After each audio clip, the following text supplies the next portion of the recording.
Հայաստանից արդեն պահանջում են հանրաքվե և սահմանադրության և արտաքին քաղաքականության ընտրության շուրջ։ Ադրբեջանը, Ռուսաստանը, Եվրոպան, Միացյալ Նահանգները, Թուրքիան տարբեր ձևակերպումներով, բայց նույն տրամաբանությամբ Երևանին փոխանցում են իրենց սպասելիքները։ Փաշինյան-Պուտին վերջին հեռախոսազրույցից հետո այս հարցը ավելի սուր է դարձել, քան երբևէ։ Հուլիսի 27-ին Հայաստանի վարչապետ Նիկոլ Փաշինյանը հեռախոսազրույց է ունեցել Ռուսաստանի նախագահ Վլադիմիր Պուտինի հետ։ Սա առաջին շփումն էր խորհրդարանի ընտրություններից հետո և տեղի ունեցել այն պահին, երբ հայկական արտահանումը ռուսական շուկայում շարունակում է բախվել սահմանափակումների։ Մինչ այդ վարչապետը խոսել էր Գերմանիայի կանցլեր Ֆրիդրիխ Մերցի և Ֆրանսիայի նախագահ Էմանուել Մակրոնի հետ, սակայն տնտեսական խնդիրների լուծում այդ ուղղությամբ չի ձեռնարկվել։ Արդյունքում Մոսկվային դիմելը շատերի գնահատմամբ դարձել էր ոչ թե քաղաքական ընտրություն, այլ օբյեկտիվորեն տնտեսական անհրաժեշտություն։ Սակայն հեռախոսազրույցից հետո արտահանման խնդիրների լուծման մասին որևէ ազդակ չեղավ։ Փոխարենը քննարկումների կենտրոնում կրկին հայտնվել է Հայաստանի աշխարհաքաղաքական ընտրության հարցը։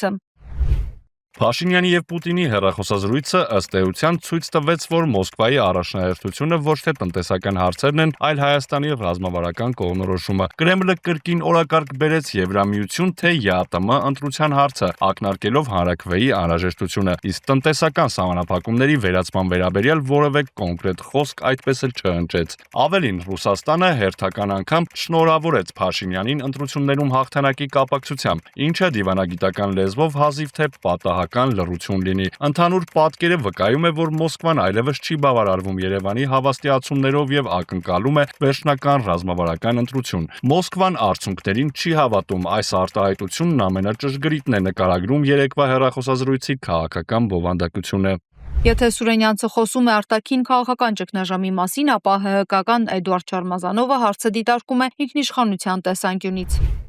Հայաստանի ինքնիշխանությունից գրեթե բան չի մնացել։ Իշխանություններն առավոտից երեկո խոսում են ինքնիշխանության ամրապնդման մասին, բայց իրականում երկիրը վերածում են արտաքին ուժերի ազդեցության դաշտի։ Փաստերն ըստ նրա հերթով կուտակվում են։ Ադրբեջանի հոգևոր առաջնորդը պահանջում է պայքարել հայ առաքելական եկեղեցու դեմ։ Ալիևը պահանջում է փոխել Հայաստանի սահմանադրությունը։ Եվրամիությունը նրա գնահատմամբ ցանկանում է Հայաստանը դարձնել մեկ այլ աշխարհաքաղաքական բևեռի դեմ հենակետ։ ԱՄՆ-ն իր ձեռքում է կենտրոնացնում թրիփ նախագծի վերահսկողությունը։ Թուրքիան հորդորում է ընդունել Ադրբեջանի պահանջները, իսկ հիմա էլ Ռուսաստանից են խոսում հանրաքվեի անհրաժեշտության մասին։ Շարմազանովի համոզմամբ այսօր գրեթե չկա օրակարգ, որի վրա արտաքին ազդեցություն չլինի, եւ այս պայմաններում անկախության ու ինքնիշխանության մասին հայտարարությունները կորցնում են իրենց բովանդակությունը։ Նույն թեմային է անդրադարձել նաև Պաշտպանության նախկին փոխնախարար Արտակ Զաքարյանը, սակայն այլ շեշտադրմամբ։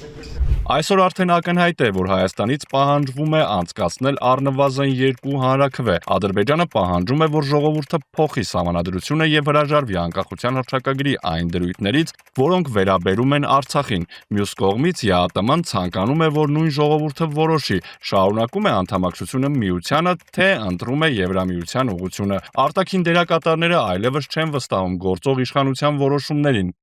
Այսպիսով Փաշինյան-Պուտին հեռախոսազրույցից հետո քաղաքական բանավեճը տեղափոխվել է նոր հարթություն։ Մի կողմը պնդում է, որ Հայաստանը փորձում է բազմավեկտոր արտաքին քաղաքականություն վարել, մյուսը համոզված է, որ երկիրը հայտնվել է տարբեր աշխարհաքաղաքական կենտրոնների հակադիր պահանջների խաչմերուկում, իսկ ամենակարևոր հարցը շարունակում է մնալ բաց։ Եթե Հայաստանի ապագայի շուրջ ավելի ու ավելի հաճախ խոսում են արտաքին դերակատարները, ապա վերջնական ընտրությունը որտեղ եւ ինչպես է կատարվելու՝ Երևանի, թե արդեն այլ մայրաքաղաքների օրակարգով։ Ռիդա Ղազարյան, Վահագն Մխիթարյան, TV News։